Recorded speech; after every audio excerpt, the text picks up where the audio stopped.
বিদ্যুৎ ও গ্যাসের দীর্ঘ সংকট নিয়েই চলছে দেশের টেক্সটাইল শিল্প। এর সাথে যুক্ত হয়েছে ডলারের বাড়তি দামের কারণে মূলধন ঘাটতি। এতে কারখানার উৎপাদন সক্ষমতার 30%ই রয়েছে বন্ধ। বেকার হয়ে পড়েছে হাজার হাজার দক্ষ কর্মী। সংকট উত্তরণ না হলে 2026 সালের মধ্যে 50% কারখানা বন্ধ হয়ে যাওয়ার শঙ্কা উদ্যোক্তাদের। ব্যাংকাররা বলছেন, প্রতিষ্ঠান গড়ে তুলতে ব্যাংকের ওপর অতি নির্ভরতা কমাতে হবে ব্যবসায়ীদের। আর মূলধন যোগানে উচ্চ সুদে ব্যাংক ঋণের বিকল্প দেখছেন না অর্থনীতিবিদরা। এ বিষয়ে বিস্তারিত আলোচনার জন্য আমাদের সঙ্গে ভার্চুয়ালি যুক্ত হয়েছেন এনজেড টেক্স গ্রুপের ব্যবস্থাপনা পরিচালক সালেউজ্জামান খান। সালেউজ্জামান খান, আপনাকে এ সময়ের বাণিজ্যে স্বাগত। ধন্যবাদ। আমরা প্রতিবেদনও দেখছিলাম, আপনাকেও দেখছিলাম প্রতিবেদনে টেক্সটাইল শিল্পে বিদ্যুৎ এবং জ্বালানির যে সংকটের জন্য যে প্রভাব, সে বিষয়ে কথা বলছিলেন। এই বিদ্যুৎ ও গ্যাসের সংকটের কারণে টেক্সটাইল খাতের প্রভাবটা আসলে কতটা প্রকট? দেখেন, বাংলাদেশে টেক্সটাইল খাতটা কিন্তু আমাদের গড়ে উঠেছে গ্যাসের উপর ভিত্তি করে। লাস্ট 2-3 বছর যাবত আমরা গ্যাসের অনেক সমস্যা ফেস করতেছিলাম। এই জন্য আমাদের অনেকগুলো ফ্যাক্টরি তারা কিন্তু তাদের ফুল ক্যাপাসিটিতে প্রোডাকশন চালিয়ে যেতে পারেনি। এর ফলে তারা কিন্তু তাদের মূলধনের ঘাটতিতে পড়েছে। গত কোরবানি ঈদের পরে আমাদের উপদেষ্টা মহোদয় এবং সচিব আমাদের কিছু ফ্যাক্টরি ঘুরে আমাদের সমস্যাটাকে সমাধানের লক্ষ্যে এলএনজি ইনপুটটা আগের তুলনায় ত্বরান্বিত করেছে। এর ফলে গত 6 মাস যাবত হয়তোবা গ্যাসের কোনো এলাকাতে গ্যাসের চাপ বৃদ্ধি পেয়েছে, বা সেটা 100% না।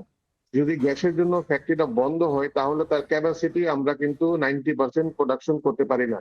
এর ফলে প্রতি মাসে আমাদের ফ্যাক্টরি গুলো প্রচুর পরিমাণ আর্থিক লোকসানে পড়তেছে এবং তারা তাদের পুঁজি হারাচ্ছে। এবং অন্যদিকে বহির্বিশ্ব থেকে অবাধে সুতা আমদানি হচ্ছে বাংলাদেশে ডাম্পিং প্রাইসে।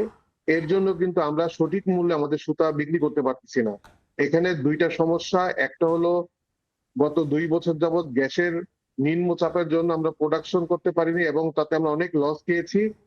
অন্যদিকে বর্তমানে গ্যাসের চাপ কিছুটা বৃদ্ধি হলেও প্রচুর পরিমাণ বিদেশ থেকে সুতা আমদানি হচ্ছে ডাম্পিং প্রাইসে বাংলাদেশের সুতার বাজারকে নষ্ট করার জন্য। এবং আমাদের প্রতিটা ফ্যাক্টরিতে প্রচুর পরিমাণ অবিকৃত সুতা রয়ে গেছে, যেটা আমরা বিক্রি করতে পারছি না। এর ফলেও কিন্তু আমরা আমাদের প্রোডাকশনকে সামনের দিকে চালাতে পারবো না। তাই সরকারকে এই টেক্সটাইল শিল্পকে বাঁচানোর জন্য বর্তমানে বিদেশ থেকে যে ডাম্পিং প্রাইসে সুতা আমদানি হচ্ছে তা বন্ধ করা উচিত, সেখানে মনোযোগ দেওয়া উচিত। না হলে এই শিল্প ভবিষ্যতে গ্যাস থাকলেও আমরা প্রোডাকশন করতে পারবো না। জি, শুধু গ্যাস আর বিদ্যুতের সংকটের না, আরেকটি বিষয় যদি বলি, ডলারের বাড়তি দাম, এই বিষয়টিও কি এই সংখ্যাগুলোকে আরো প্রকট করছে?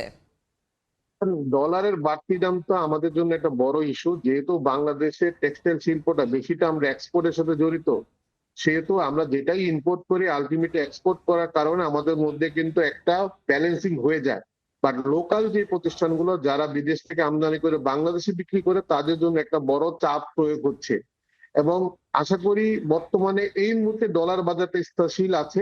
122 টাকার মতো ডলার দাম রয়েছে এবং সামনে হয়তো বা তার উপরের দিকে যাওয়ার সম্ভাবনা কম আছে, আমাদের কাছে তাই বলে আইডিয়া হচ্ছে।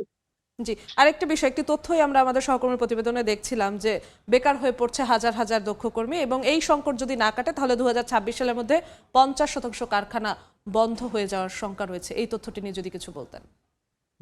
এইটার ব্যাপারে আমি আগেও বলেছি যে বর্তমানে বাংলাদেশের টেক্সটাইল খাতের মধ্যে সবচেয়ে বেশি ভার্নেবল অবস্থার মধ্যে আছে আমাদের স্পিনিং শিল্প। আপনারা জানেন বাংলাদেশ প্রায় $46 বিলিয়ন আমরা কিন্তু এক্সপোর্ট করে থাকি গার্মেন্টস। সেখান থেকে $22 বিলিয়ন কিন্তু আমরা এই বিটিএম এর মেম্বার মিলগুলো সুতা বা কাপড় আমরা রপ্তানি করি। এবং আমাদের প্রাইমারি সেক্টরটা গত 15 বছরে কিন্তু ভালো স্ট্রং হয়েছে এবং আমরা বিদেশের সাথে কম্পিটিটিভ প্রাইসেই মাল বিক্রি করতাম। বাট গত 3 বছর 2 বছর যাবত আমাদের পার্শ্ববর্তী দেশ তাদের সুতাকে বাংলাদেশে ডাম্পিং করার জন্য তারা ব্যবস্থা করেছে। একটা সুতার মূল্য যদি তাদের কস্টিং প্রাইস $3 হয় এবং তারা তাদের নিজস্ব দেশে $3 বিক্রি করতেছে, কিন্তু বাংলাদেশে যখন তারা বিক্রি করতেছে তার মূল্য ধরতেছে $2.60। 40 সেন্ট তাদের সরকার তাদেরকে ভর্তুকি দিচ্ছে এই বাংলাদেশের বাজারে ডাম্পিং করার জন্য। যদি এইটা কন্টিনিউ চলে তাহলে বাংলাদেশের স্পিনিং শিল্প বন্ধ হয়ে যাবে অচিরে। বর্তমানে আমাদের বিটিএম এর তথ্য অনুযায়ী প্রায় বাংলাদেশের 30% স্পিনিং মিল প্রোডাকশন বন্ধ হয়ে গেছে এবং যারা বাকি আছে তারা তাদের ফুল প্রোডাকশন চালাতে পারতেছে না। যদি সরকার বিদেশ থেকে আমদানিকৃত বন্ডের আওতায় আমদানিকৃত পণ্যে যদি আমাদের সেফগার্ড ডিউটি অথবা আমাদের স্পিনিং মিল গুলাকে বাহিরের দেশের স্পিনিং মিল গুলা যেরকম আর্থিক প্রণোদনা পাচ্ছে সেরকম প্রণোদনা না দেয়, তাহলে 2026 সালে কোন স্পিনিং মিল আর সচ্ছল বা রানিং থাকা সম্ভব না।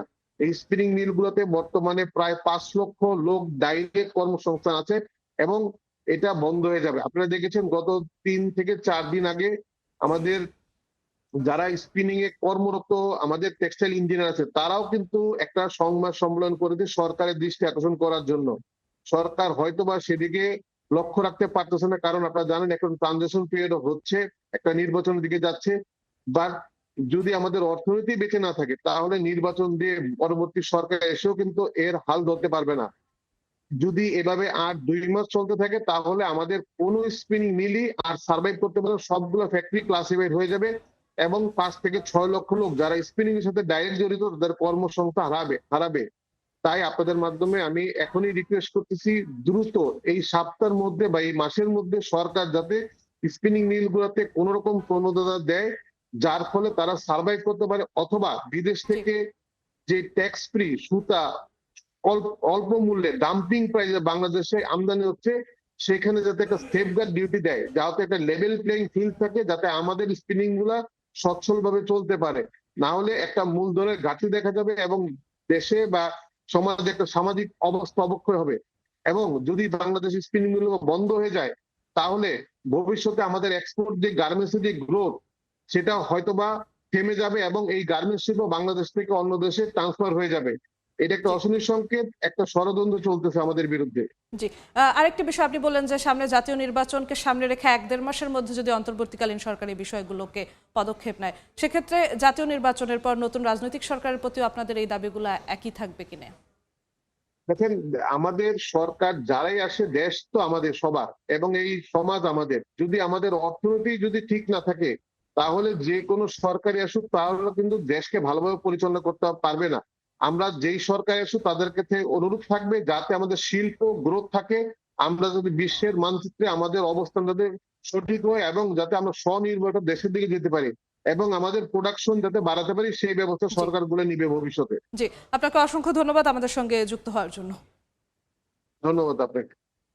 দর্শক, আমরা আলোচনা করছিলাম টেক্সটাইল খাতে বিদ্যুৎ এবং গ্যাসের সংকট নিয়ে, এবং সেই বিষয় নিয়ে আলোচনার জন্য আমাদের সঙ্গে ভার্চুয়ালি যুক্ত হয়েছিলেন এনজেড টেক্স গ্রুপের ব্যবস্থাপনা পরিচালক জনাব সালেউজ্জামান খান।